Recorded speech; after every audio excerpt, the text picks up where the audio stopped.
Welcome to the Utah Valley University and ICAA Utah Lecture Series for 2021.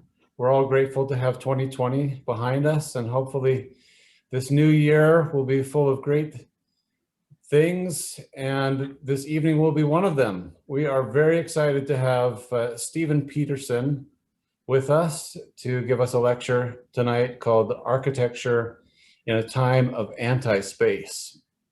And I promise that it will be fascinating and will make sense, even though that term anti-space might be something that you haven't heard before. By the end of the evening, it'll be a term that will be part of your everyday vocabulary. You'll never forget it. We're grateful to all of our viewers out there, all of you joining us online, architects, students, planners, artists. Our ICAA community continues to grow, and our mission is to teach and promote the classical tradition in architecture and art. You can find us online at classicistutah.org. We're on social media at Classicist Utah, where we post contemporary classical works and keep you informed of our events and classes coming up. So make sure you follow us on social media at Classicist Utah. Let me just tell you about a couple of upcoming lectures that we have. On February 10th, we have Nir Burras with the Classical Planning Institute. And in March 17th, we have Melissa Del Vecchio from Robert A.M. Stern Architects. So mark your calendar for those dates. We'll send out email reminders and post on social media as the dates get closer, but those are both lectures that you don't want to miss. Tonight's lecture is with Steven Peterson, who's joining us from New York City. Steven has been doing urban design and city planning for over 40 years. He has a Bachelor of Architecture and a Master's of Urban Design from Cornell. And he has taught at Princeton, Columbia, Notre Dame, and many other elite schools. We're very fortunate to have him with us this evening. He founded Peterson Littenberg Architects in 1978 with his partner Barbara, and they currently live and work in New York City. I was fortunate as a graduate student at Notre Dame to spend a semester in Rome and have Steven Peterson as my studio professor. One of the most unforgettable and just wonderful, fun experiences of my life. And so I'm very grateful that Steven has agreed to join us this evening and share some slides and material from his new book, which has recently been published, called Space and Anti-Space. Please give a warm welcome to Steven Peterson. Okay, I'm ready to go. Go for it. Thank you, Paul. Good to see you again. You too. I want to start off by showing two slides just as a personal connection to where you all are out there.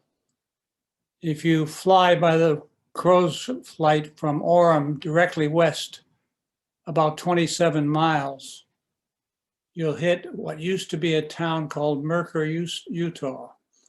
A mining town that was there at the turn of the century before Utah was even a state. My father was born there in 1913. And his father obviously worked there for about 10 or 12 years. And I've always known about this, the name of this city, but never knew where it was for sure until I checked it out on Google Earth, knowing that in Orem, you had the school going. So for me, this is a very strange thing. I'm sitting in New York City on Lexington Avenue and 66th Street on Manhattan Avenue, in Manhattan, looking back at where my father was born. And so I feel like I've returned to my roots in some ways, making this little talk for you all. So I hope you enjoy it. Most of the work I'm showing is not my work, but the sort of principles and theories that we worked out together over 40 years of practice. I want to mention one other thing, which is that it's very strange to give a lecture to nobody. I'm sitting here in my studio, staring at my screen and talking to who knows how many people. And this picture is my granddaughter. So it would be my dad's great granddaughter. She now lives in Brooklyn and she's 3.5 years old. And she's been quarantined and going on Zoom to study preschool. And about 2 weeks ago, she said to her mother, "When am I going to get to go to school in real life?" Crazy time.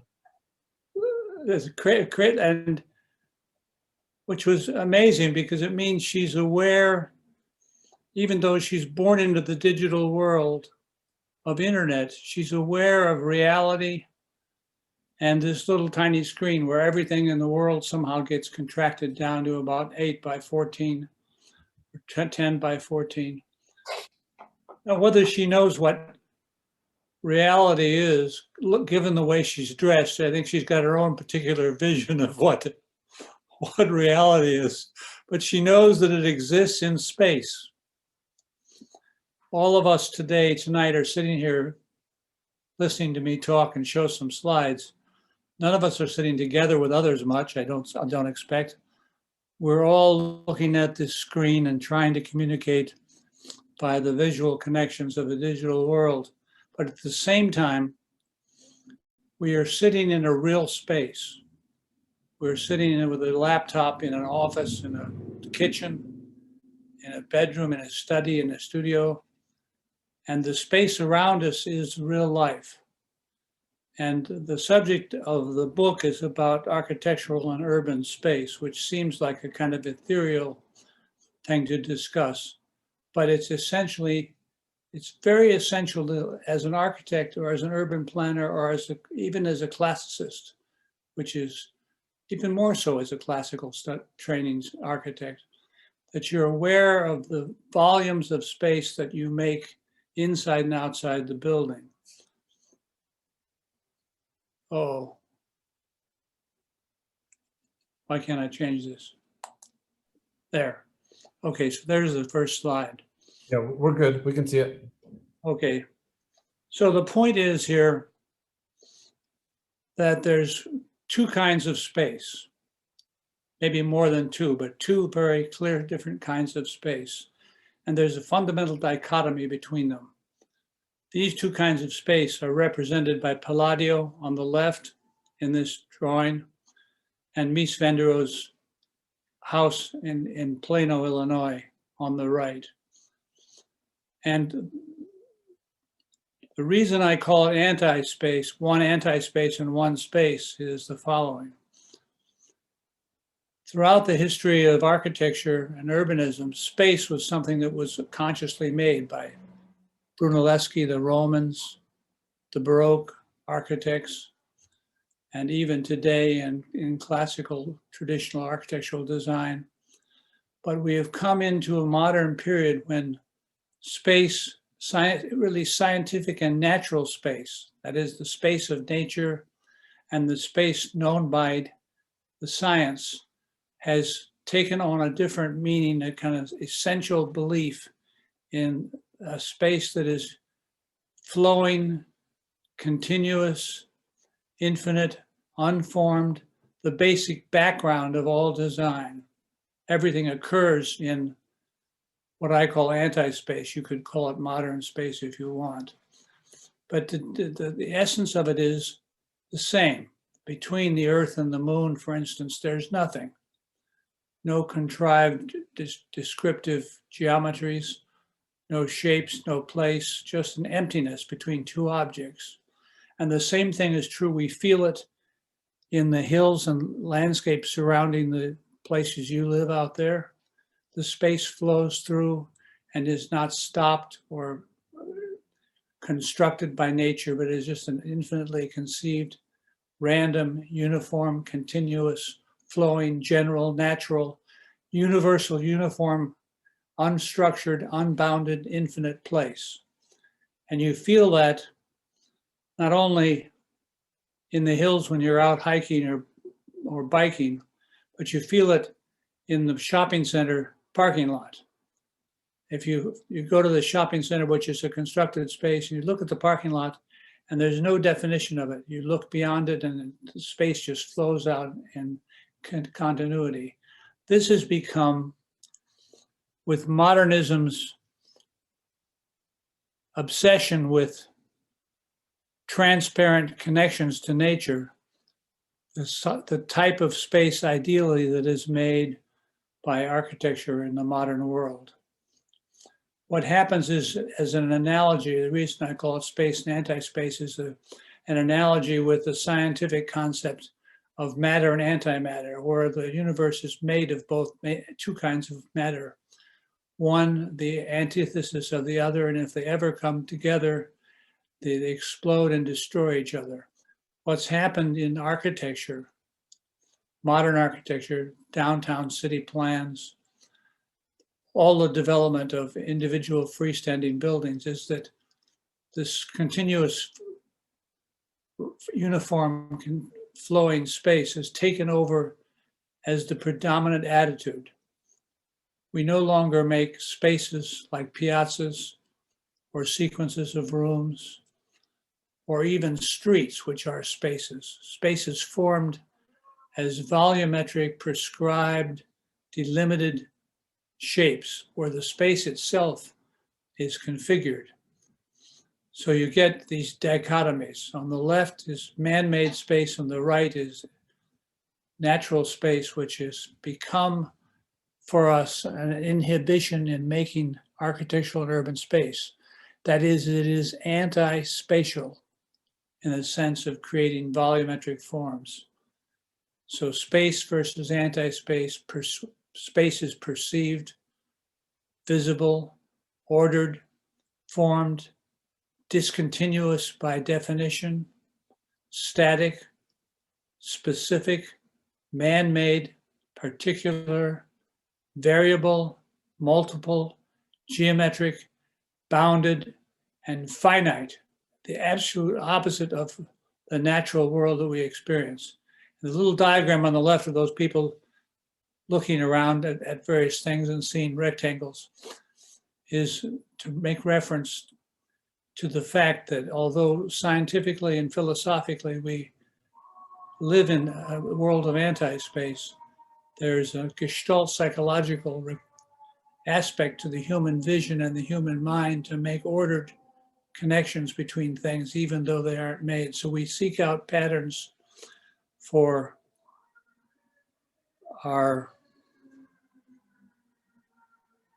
by nature, for our sense of order and connection. And obviously what is being said here is that space is the formal condition for making place. Oops, wrong way. I want to read to you this further analysis of space and anti-space while you look at these two pictures. This is from the book. It's the second chapter. Borromini's Church of San Carlo alla Quattro Fontane and Le Corbusier's Mill Owners Association building shown in the plans are unrelated in any conventional sense. They are from different places, different times, with different clients and functions. San Carlo is a church for a charitable order of Catholic priests, built in the 1630s, Baroque Rome.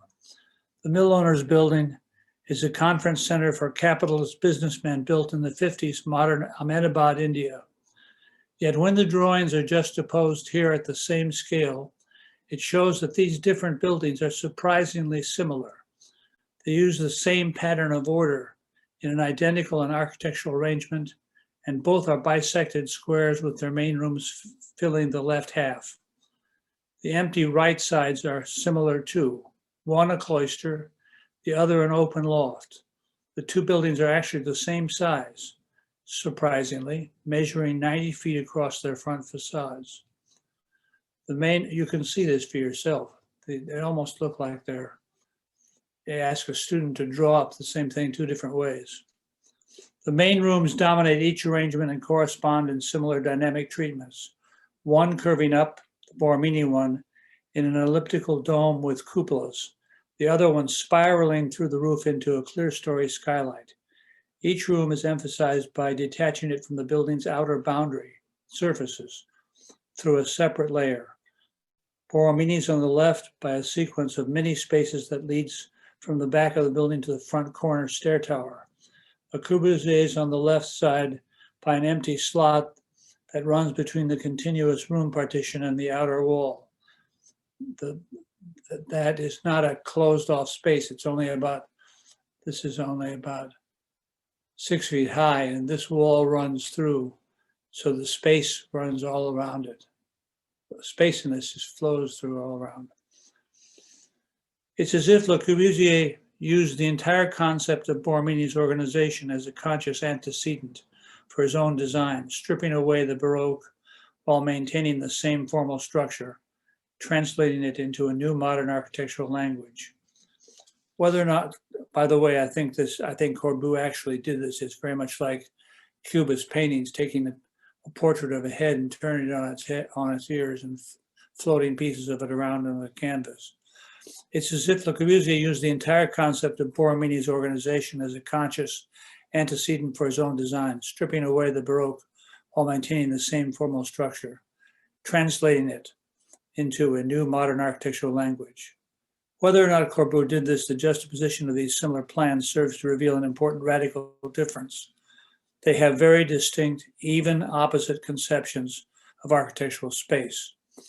The interior of Borromini's San Carlino, as it is more familiarly called, is divided into many different spaces, each a distinct hollow shape, each a discrete entity, linked together in a rich articulation of plastic geometric volumes. The interior of Le Corbusier's Milliners Building Association is the opposite. It involves a group of discrete, differentiated objects placed in an undivided, continuous, neutral, and formless void that flows through and around the building. It is designed in one empty and visible formless space, but San Carlino is designed of space itself, created fully, visibly formed, defined, and enclosed. The modern free plan in architecture rejected the construction of space in order to display the independence and complexity of the sculptural object. Purity of object rather than clarity of place would rule. No closed, defined volumetric space would be possible in this free plan conception. No interruption of the a priori background void would be permitted, and it would always disguise to achieve it. The universal continuum of neutral space shown here in this plan on the right was the essence of the new architectural paradigm. The modern idea of space was deliberately inarticulate, conceived as ubiquitous and unrestricted, extending everywhere. Le Corbusier had an ambiguous but accurate term for it. He called it ineffable space. The article Space and Anti-Space, on which the book is based, was originally written to challenge the validity of this exclusionary idea of a universal background space in architecture and urbanism, and to show the consequence, a rejection of all other forms of aesthetic space. 37 years later, when this book is published, this article is updated. The inarticulate void still dominates. Nothing has changed. So it's fascinating to look. If you look at the book, there's more details about this. Two other examples of anti-space, which we just covered the interior notions of two kinds of spaces. Here's two kinds of spaces in urbanism on the left and landscape on the right. The urbanism on the left is Le Corbusier's town center for Saint-Dié, which was never built, but is based on the idea of these big slabs forming slight barriers for the whoosh of space to flow through the town center and open up the connections across great distances to relate to each other. Not an urban idea. The Centro Storico of Parma, Italy, below it, is the opposite, drawn to the same scale again, It shows the sequence of the fantastic sequence of space from the fortress out here down through to the baptistry, the cathedral, and the other church. Each of these spaces walking through this. Measure the number of places there are between here and here, the number of places there are between here and here.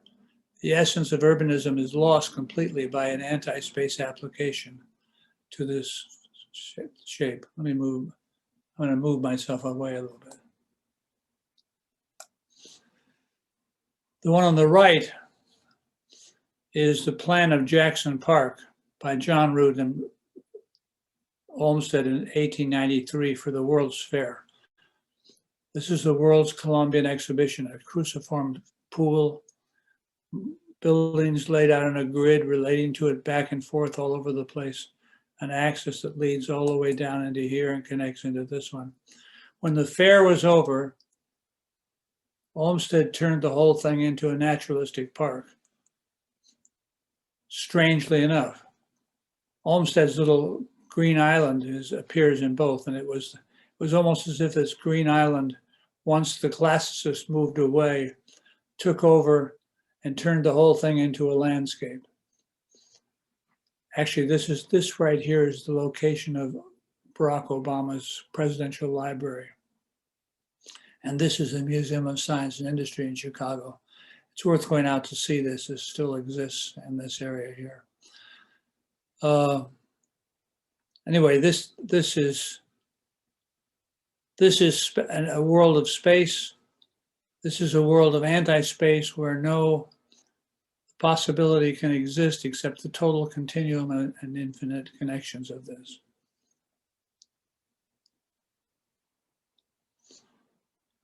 Now, I told you there was going to be maybe it wasn't you all who are listening now, but this is a picture of Mies van der Rohe. This ineffable space that Corbu talked about is epitomized in our country and in most of Europe by Mies van der Rohe's development of steel and glass architecture. This is Crown Hall of MIT.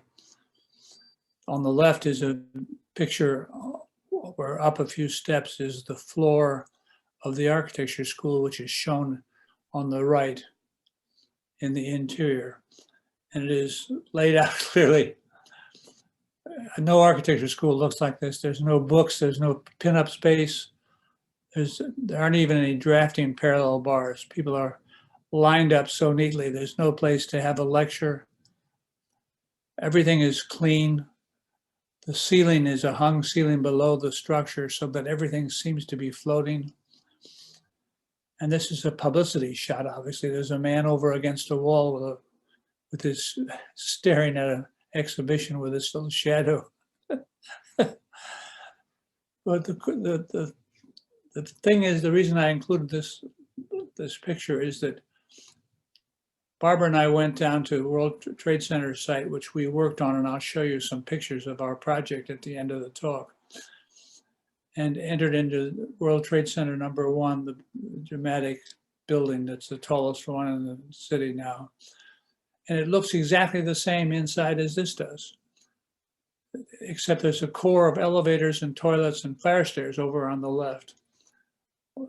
And every building, the reason Mises' infinite anti-space is so powerful is that almost every building, once you get inside of it, no matter what the shape is outside, looks and feels the same in terms of the space that's working there.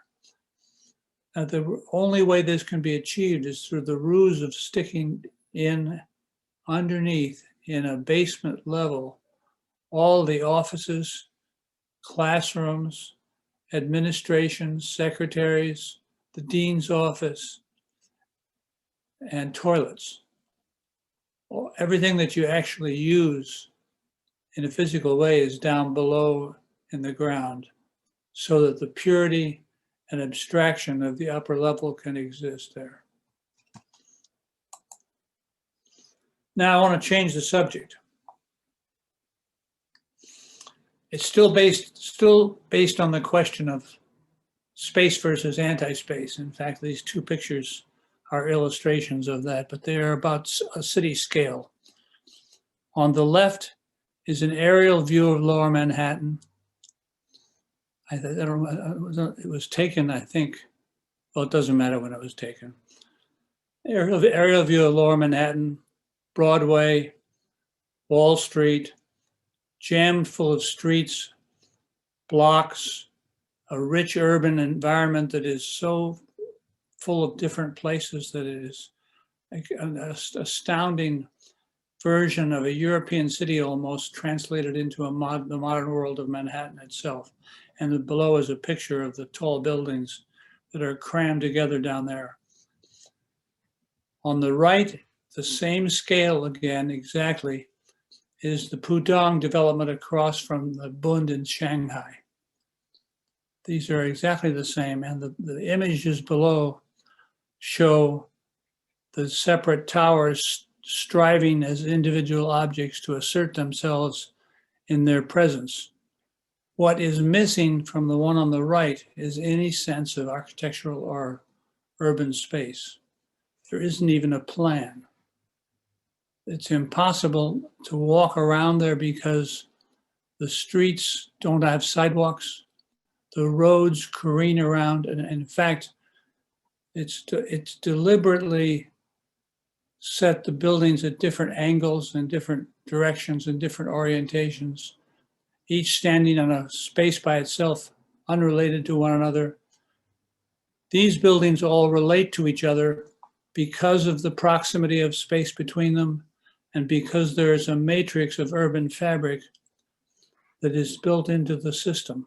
There are towers, just like the one on the right, but they are built into the groundwork of urban fabric. Now, the importance of urban fabric is that it is it's a woven interconnection of the parts. No matter what buildings you build on the blocks, because of the space of the streets and the spatial network of the streets, there are patterns of continuity that are available. Look at this, for instance. This is Wall Street. And there's a diagonal that comes up about here out to that park. You'll see in a moment, this big triangle in here is something you feel. This is Broadway looking back up here, looking in the opposite direction of Broadway, the place where national American heroes had ticker tape parades before they stopped having ticker tapes. But it's an amazing experience. You start here, you look over, you see the river, you walk down the blocks, you look left and right, you see a different views. You get back up here, look back down, and you're looking at the same place. You started off looking here. Imagine trying to walk through here. This little circle and these little white strings are raised pedestrian platforms that get you from the main shopping building, which is only here, to each of these office buildings and some of the housing. As they say in China, cars have the right of way. And it's because of this space and anti-space dichotomy that this works. Further evidence of this is to draw up 3 urban plans developed in different places. Tyson's Corner, Virginia, is each of them on exactly the same scale, 117 acres. I gotta move my piece because I can't see. There we go. This is Wall Street, Lower Manhattan. The triangle I just showed you is here. This is the East River. This is looking north. This is Tyson's Corner, where there are buildings around over here. There's a road that runs through. The relationship of that orientation to this orientation is non-existent. You can't imagine walking around here to get from one thing to the other. And the same thing is true of Pudong.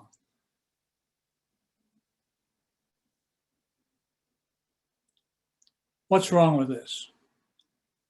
Well, the problem is that development by developers and municipalities are so keen on growth that they have given up the idea of a public order to hold them all together, which is this street pattern, street and block pattern.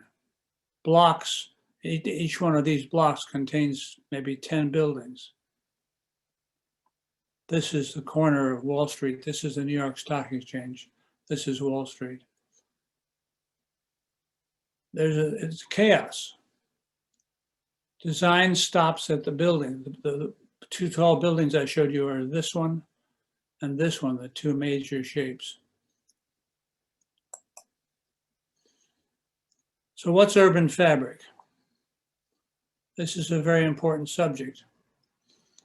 What's shown here from the left is Rome, Paris, Manhattan, and Phoenix. Both an aerial view and a drawing of the space in blue in each city. And you can see that the patterns of the three traditional cities, Rome, Paris, and Manhattan, are pretty much equally balanced between the public space and the blocks themselves.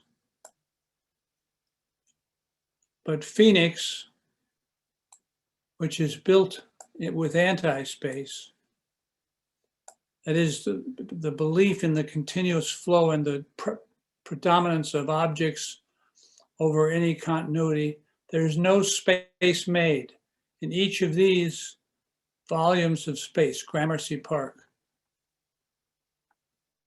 Place Victoire. I forget where this is in Rome, frankly, I can't remember. But the specific spaces are very real. Each intersection, each street. There's no space made. This is flooded. It's as if there's a flood, a detrimental flood of nothingness that keeps each of these buildings unrelated to each other. And this block structure, which I think is about in there somewhere, is completely destroyed. Sometimes you're walking in backyards, sometimes in front yards. There is a street pattern that's gridded and lays over it, but it's chaotic. This is a picture of it. What's interesting is that the ratio of public formed space in these three to the solid block. Now the blocks are open, have courtyards in them and backyards in them in New York, but the ratio of public space to the block solid is about 33 to 36% between these three cities, depending on where you take of it. The ratio of space, empty space in Phoenix, public space, is 60%, double what it has been in the city. It's as if the whole thing had been blown up and pulled apart. This is critical. This is exactly what's happened in Pudong, and I'll show you a latest development in New York. So what is an urban fabric? It's this network. This is a drawing of the spaces in Lower Manhattan, and this shows two different time periods of that space. This street in the old one is here. This street today is here. This is Broad Street that comes up and connects into Wall Street.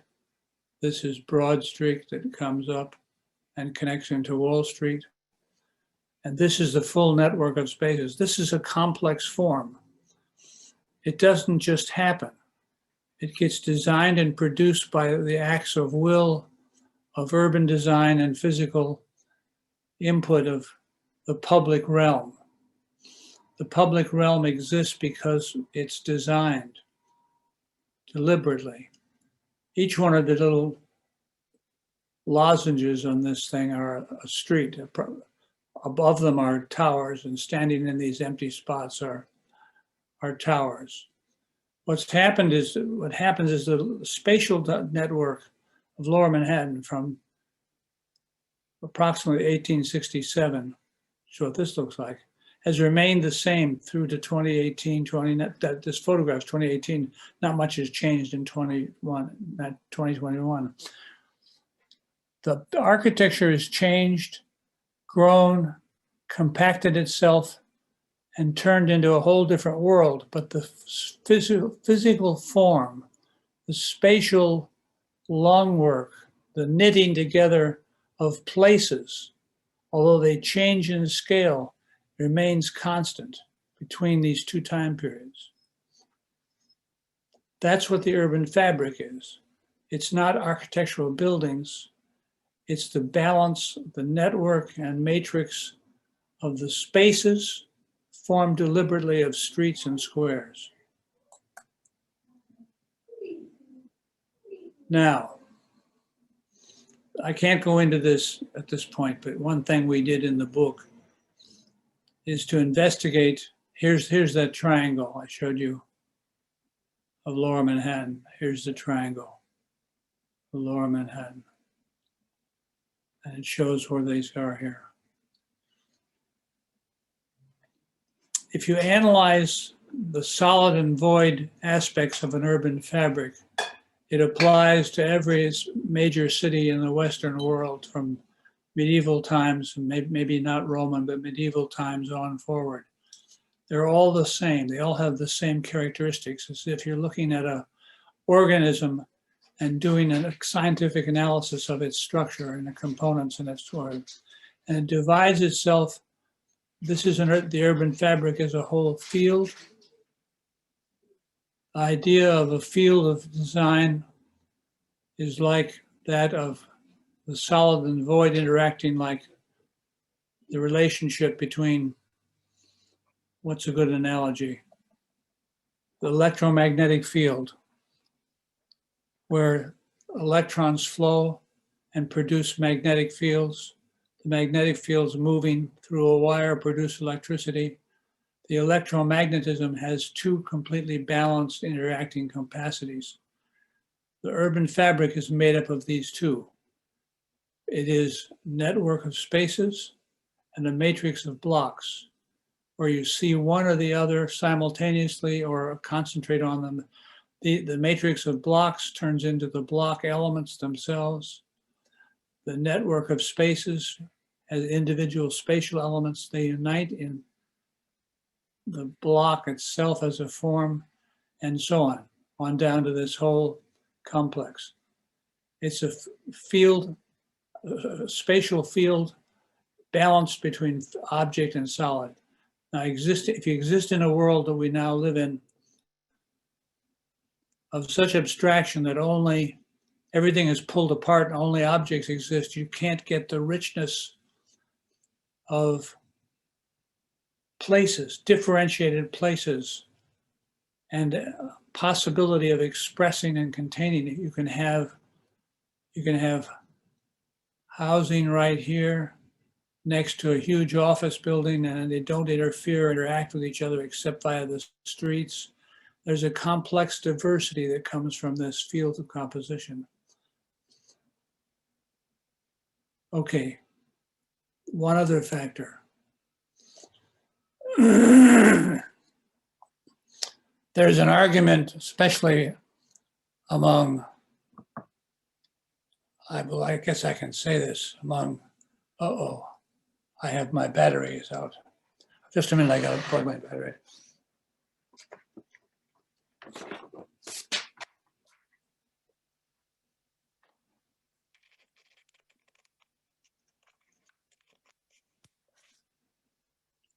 Okay. Sorry about that. There's a big argument among various different proponents of urbanism about the tower. My contention is that towers are inevitable, particularly in very dense cities. If you look around the world, there's going to be, most of the world population is going to be living in dense cities. And they're already doing it in China and the Middle East. And even European cities are growing much more dense than they used to be. And in order to accommodate the world population growth and make efficient efficient designs, we have to live close together where it's the best and most efficient product of energy loss and maintaining it. What am I trying to say here? Oh, that the tower in the diagram at the right, tower at the lower right end is a modern tower freestanding on the ground. But if it's embedded in the block, as it moves back up to the left, it commingles to form a larger aggregate entity, the block composed of 5 or 6 different product buildings, 5 or 6 owners, or even if it's only one owner, 5 or 6 different typological conditions for the city's continuity at the ground, at the street. In the little sketch to the upper left-hand corner, you can see all the boundaries of different property owners and buildings collaged in a wireframe image.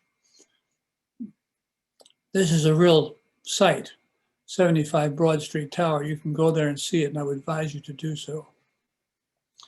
The towers are entangled in the block, engaged with their own base to anchor them into the city. And this is an example of how a tower, which I think is this is a classical form of architecture, incidentally. It's not just a modern one, and it's not an old one. It's a classical interaction between the urban fabric and the city tower itself. So my argument is that the towers have to exist, we have to include them. And the images of cities with towers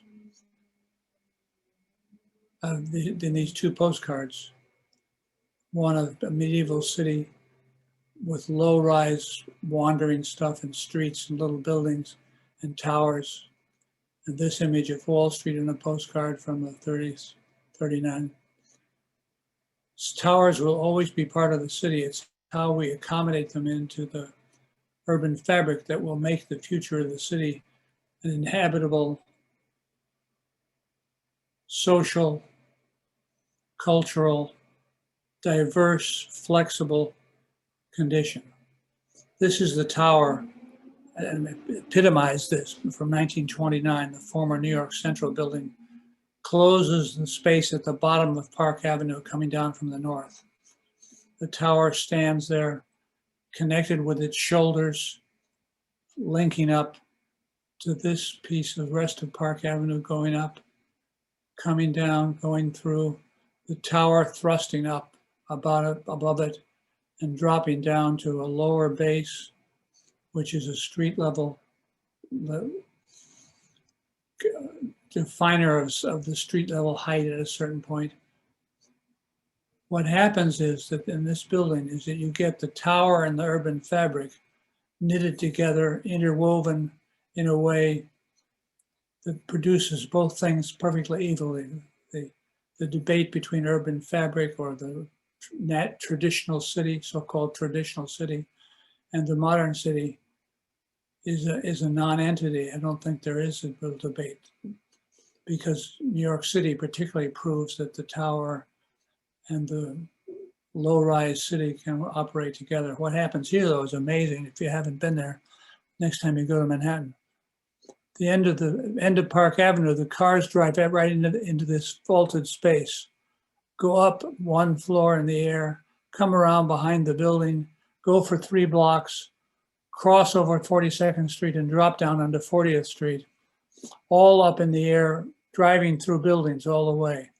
It's the most dynamic, amazing, modern experience. Nothing that's been done in Dubai or Abu Dhabi equals the thrill of driving through buildings with your car or going in a cab. The opposite lane comes down from the other side, and the elevator cores are entered by pedestrians right down the middle to the point where they hit the elevators and they carry them up to the top.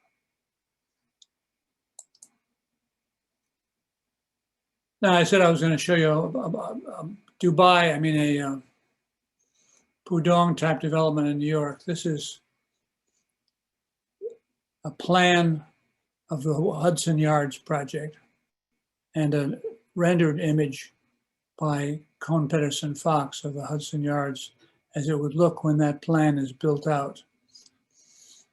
The architectural critic for the New York Times said this reminded him of competing bottles of perfume on a table for sale. And you can see by the plan itself, which is modified slightly, but not much in the rendering. The plan itself is towers in the park. It exists, the epitome of anti-space, sitting in the midst of the dense spatial matrix of Manhattan's gridded system. The grid breaks down. It was here, it is here, and here. It breaks down and it turns it into all these individual developments with no streets, no continuity of surfaces, tall, tall, tall buildings. And what happened here was that the city negotiated this plan and made the urban plan themselves, not urban plan, made the master plan, which is not urban, for the towers. And they negotiated it with the city board, which every community has, community board, which every Manhattan neighborhood has, by promising them so much open space that it wouldn't be crowded because there's plenty of open space and you don't have to worry about being hemmed in by new development. But just imagine, this is 11th Avenue. If you lived out here or here, how would you get a cab? The cab would have to come out to the end where there's a cul-de-sac and pick somebody up. If you wanted to go out and get a cup of coffee, you'd have to come out and walk through all this green mess over to somewhere in here, I suppose, where there is something else. So it's a disaster. But the reason it's a disaster gets us back to the discussion of urban fabric and towers.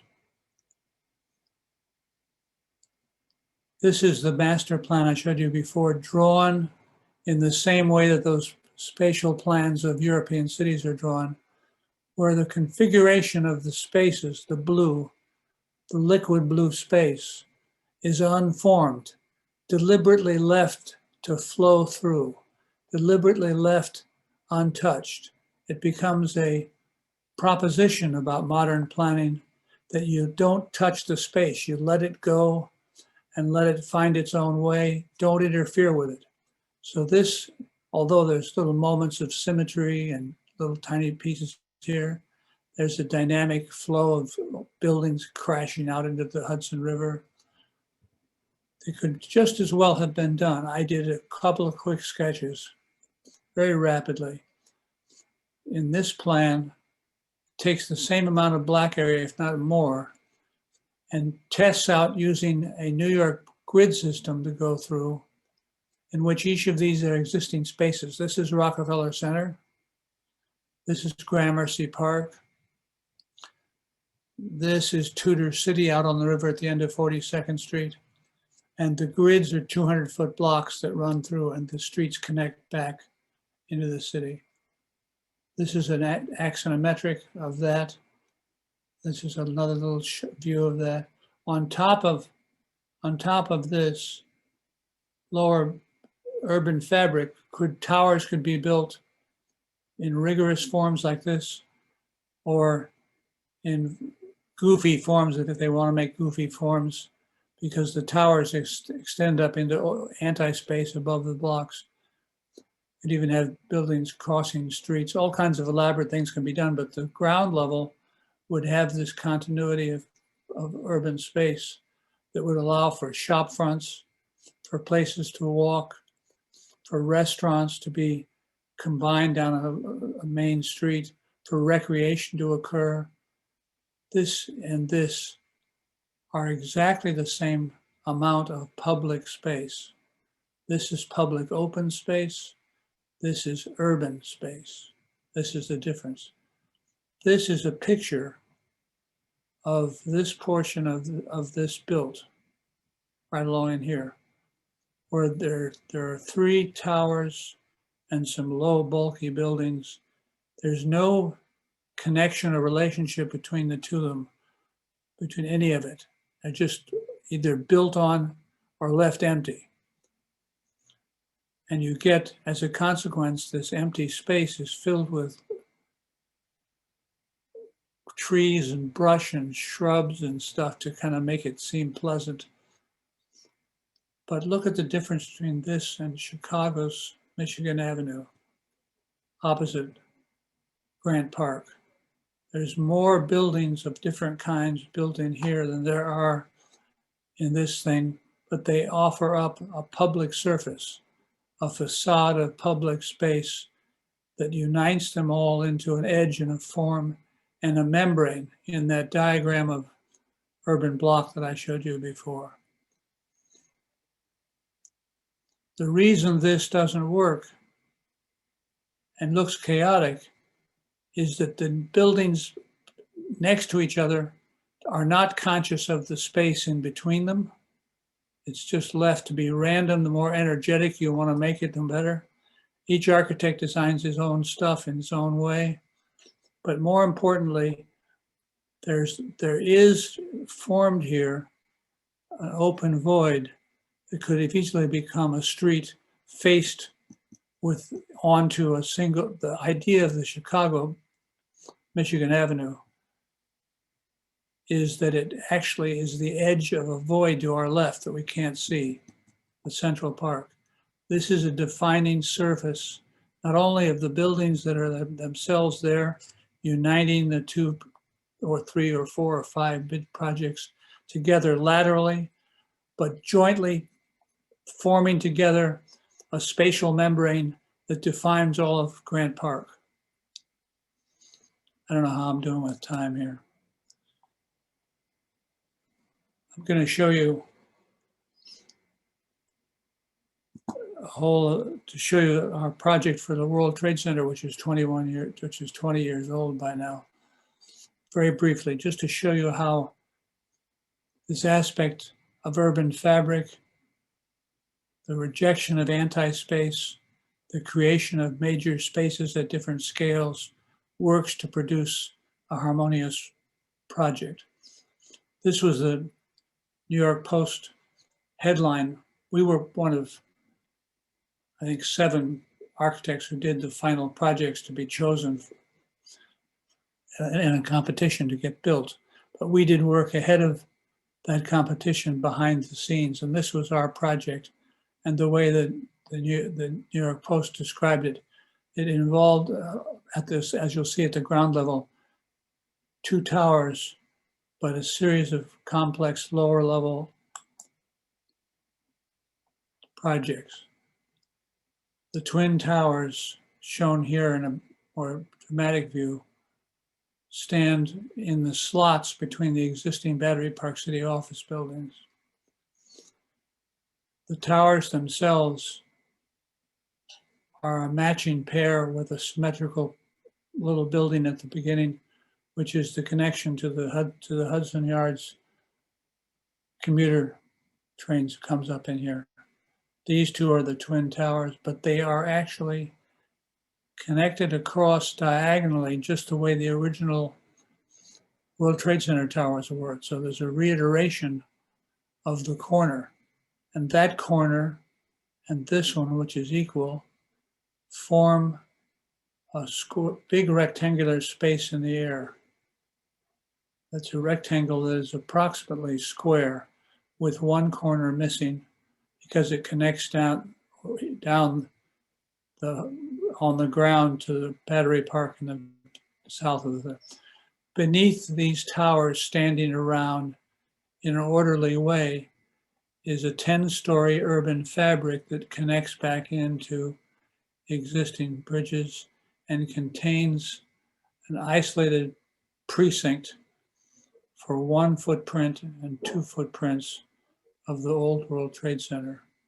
So it's a combination of urban fabric supporting towers as part of their background and enclosing and embracing a huge public space of many layers below.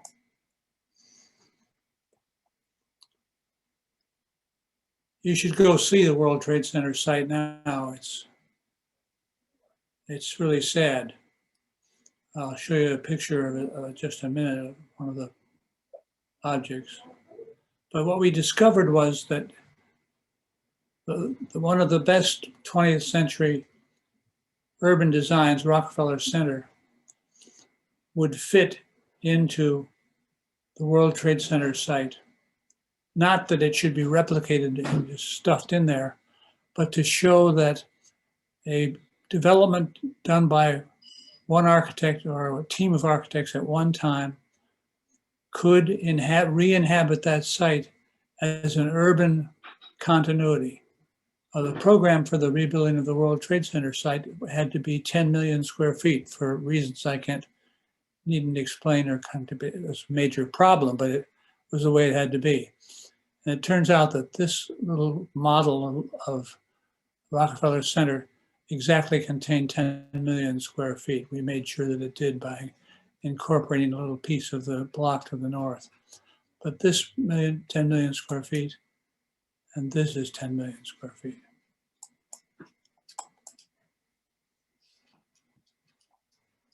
This is a comparison of Danny Libeskind's scheme, the model, our scheme and the model, Danny Libeskind's scheme as a plan, our scheme as a plan. Here you can see the urban fabric takes off from each of these adjacent buildings and connects into the north and south as well. And this is the precinct of the two tower footprints embedded in a garden that you have to pass through a gateway from the real life, my granddaughter's real life world, into an inner sanctum of other. But anyway, there's a pattern. These are all connected in a matrix, in a network. The blocks are a system, and the streets are overlain at our system, where that street comes right on axis with that space. This street comes on the edge of this space. Both receive axial connections to the north and the south. And this is a plan of space and urban fabric.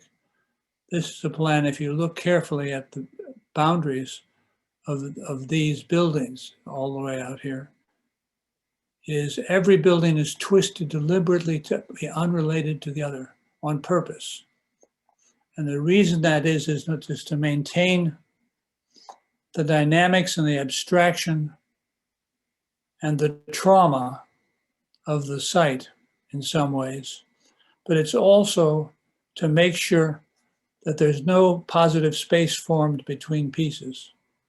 Every piece is pulled apart, stripped away, and jiggled up in order to disengage it from the surroundings. Daniel Libeskind is an extreme version of this, but it harks back to Proudhon, where every block, every building is really its own thing, and it allows different architects to design these in different ways.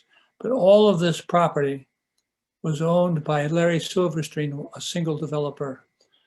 And this are the two buildings in here, the way they were actually developed.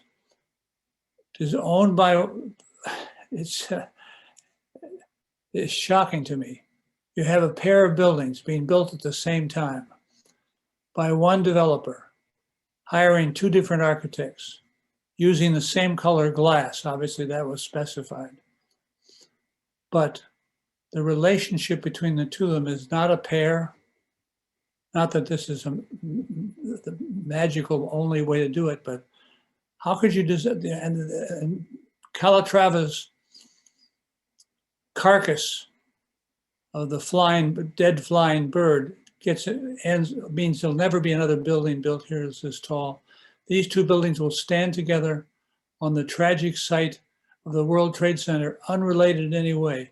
The space between them unacknowledged, the possibility of a space connecting them and overlooking the memorial, unrealized.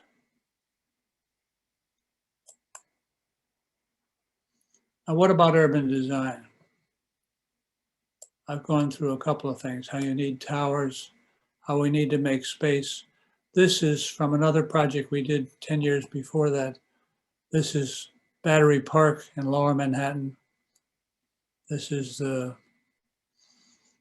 I forget, I can't, I'm so, this is Battery Park City out here. This is the Hudson River.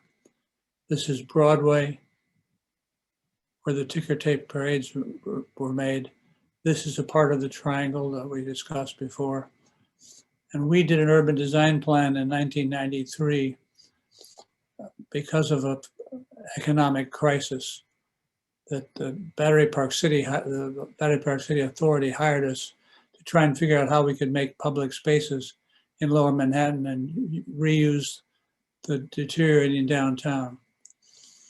What we did was we put another block in here over the tunnel entrance, changed the configuration of these streets, which weren't then built, to produce this block, these two blocks, and a spatial connection back in the fabric with this sitting over the spaghetti of this highway.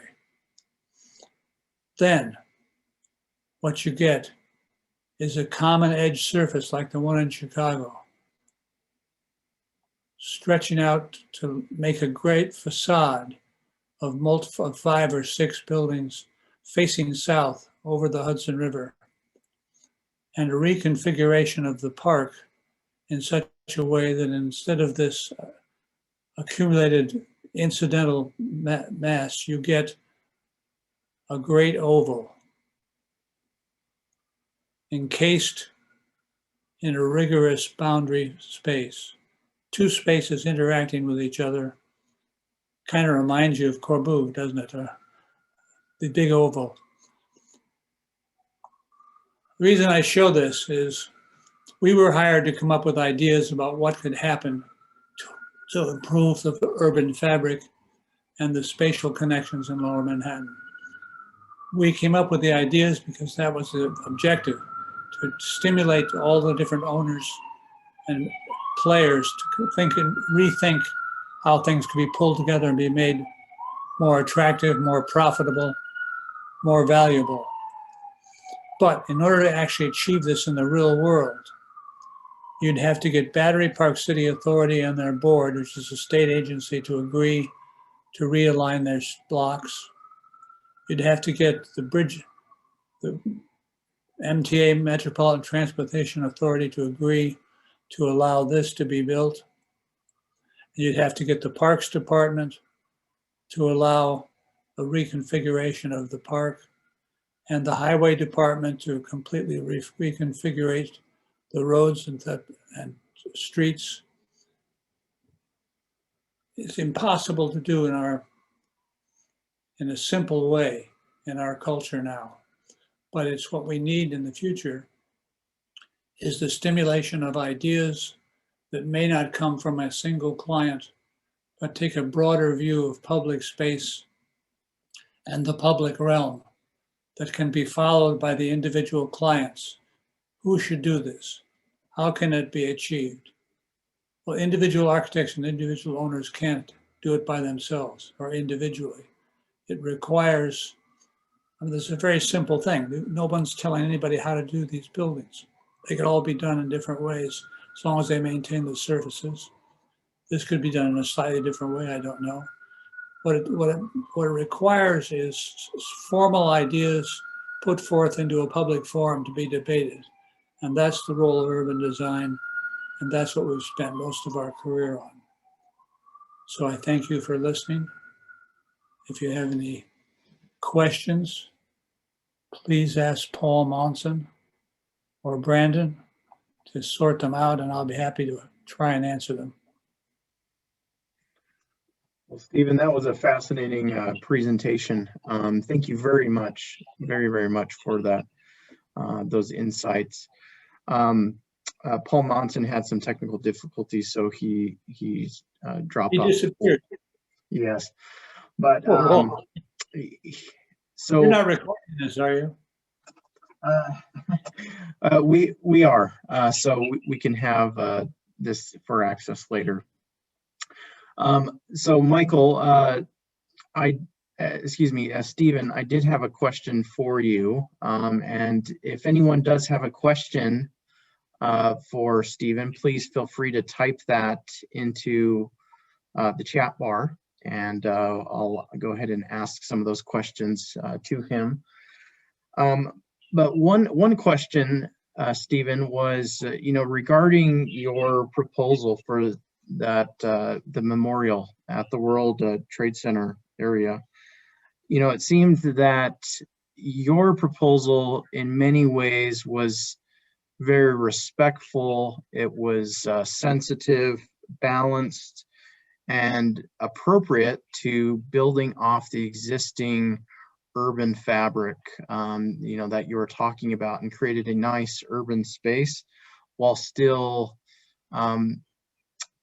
remembering in many ways, in a poetic way, what was once there and paying homage to that. Compared to the Leapskin proposal, right, which is almost the opposite of that, and embedded in a lot of his work. I guess the question I wanted to ask was, how was your proposal received when your team presented this in the end result? Well, there were 4 or 5 others too. Each of them presented various different dramatic and some of them even unbuildable solutions. The governor, it was a highly politicized situation. The governor, who at that time, Pataki, decided he was going to run for president. This is what happens in public design. This is true. He decided he was going to run for president. So instead of allowing the Lower Manhattan Development Corporation, which ran the competition, to make the decision, he took it upon himself to essentially take sides and interview and have lunches with some of the other contestants, to the point where they were favored even before the results came out. Mm. And Liebeskin's probably a more dramatic presenter than Barbara and I are. And it was much appreciated, but didn't have a chance because it wasn't as full of angst and drama. Remember, at the time there was such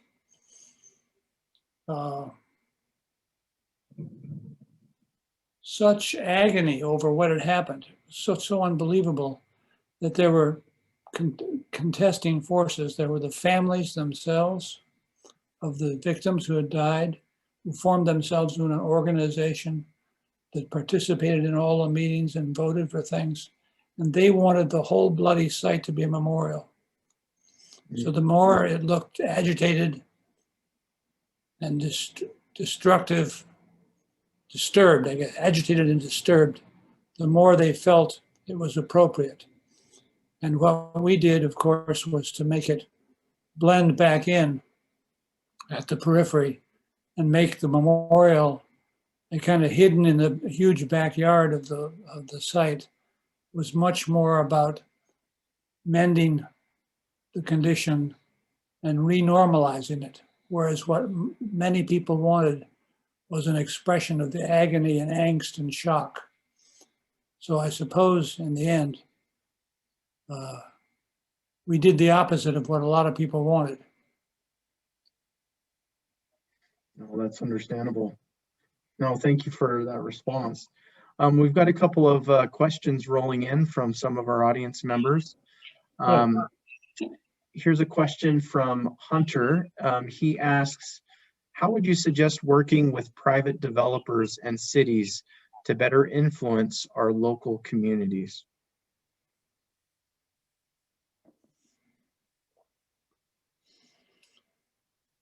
Well, in a way, I don't think you can.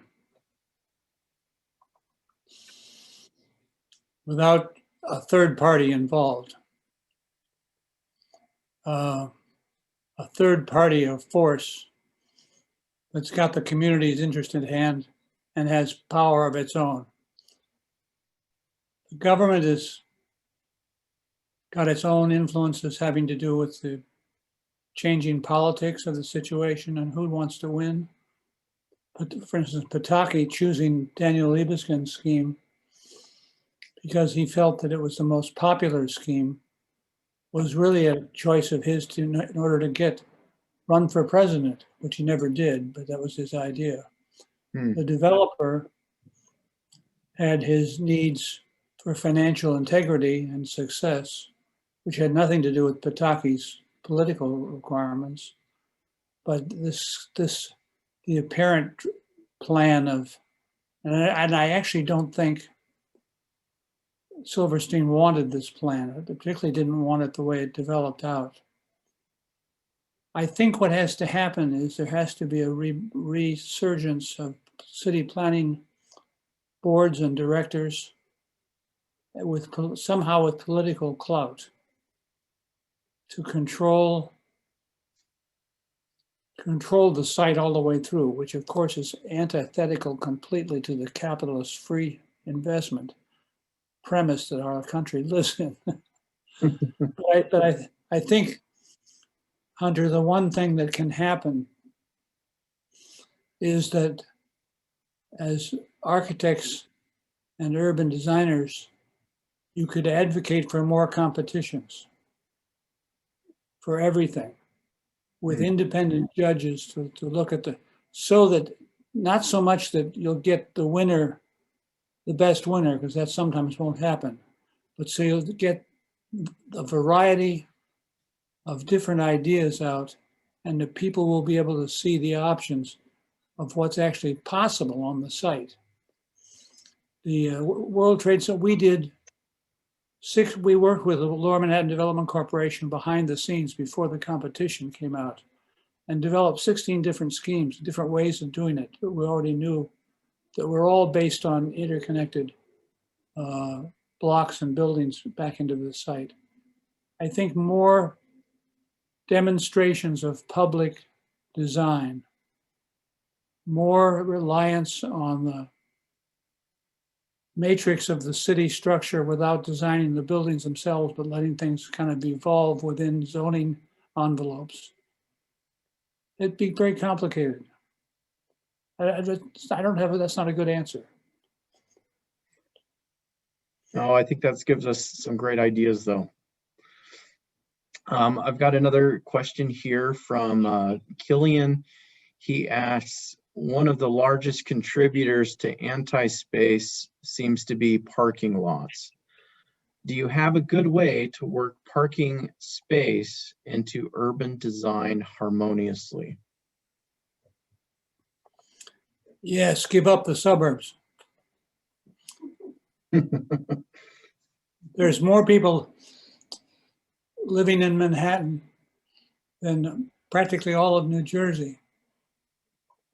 But you're in suburban sprawl, where the only way you can get a hot dog is to drive 5 miles or a 6-pack of beer. You're going to need parking lots because of the conditions of movement, transportation, and non-mixed use land use. We live on 66th and Lexington Avenue in Manhattan, one of the densest places in the world.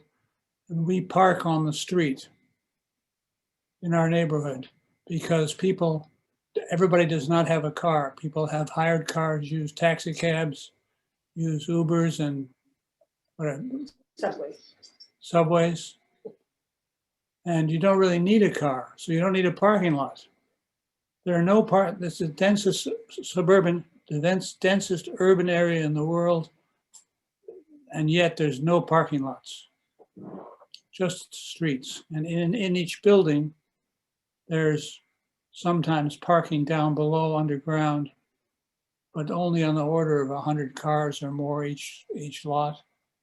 So the thing about the car is that it is a product of the land use and this density of development more than a problem itself. Oh, great response, Steven. I've got one comment here from Jill Anderson. She says, I've been to the World Trade Center memorial fountains. Now that you mention anti-space, they do seem very empty and sad. I love your traditional, more respectful design and wish that it had been chosen. Me too. I think we all feel that way. Although getting it built with a political situation involved, I'm not sure we're better off not having one. I've got another question here from Patrick. He says, have there been any victories or built projects along the lines of the proposed projects you've been showing that you could speak about? I could. Our next book is going to include projects in Montreal and Manhattan that got approximately built, not fully built, but we're in the process of putting together, I think maybe, how many projects do we have? Maybe eight more major projects, including one in Paris that we will publish, I hope, in a year's time. But it's not really, I don't have any images to show you right now. Oh, perfect. We'll look forward to that next book then, Steven. Well, we really want to thank you for your time. We're just about wrapped up here. I just want to remind all of our viewers that we do have another upcoming lecture by Nir Burris from the Classical Planning Institute next month on February 10th. So please be sure to join us for that. He's going to be talking about the neuroscience challenge to modernism. So it should be a good discussion with some similar types of insights about planning and urban design as well. So once again, Steven, thank you very, very much for your time. We really appreciate the very insightful presentation and all of the thoughts that you were able to share with all of us here today. So thank you very much, Steven. Thank you for coming. I appreciate it. Okay. Thank you. All right, thanks everyone online. Thanks.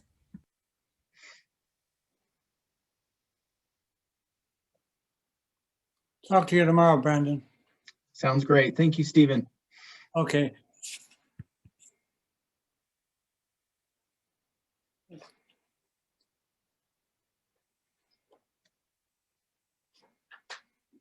How do I get off?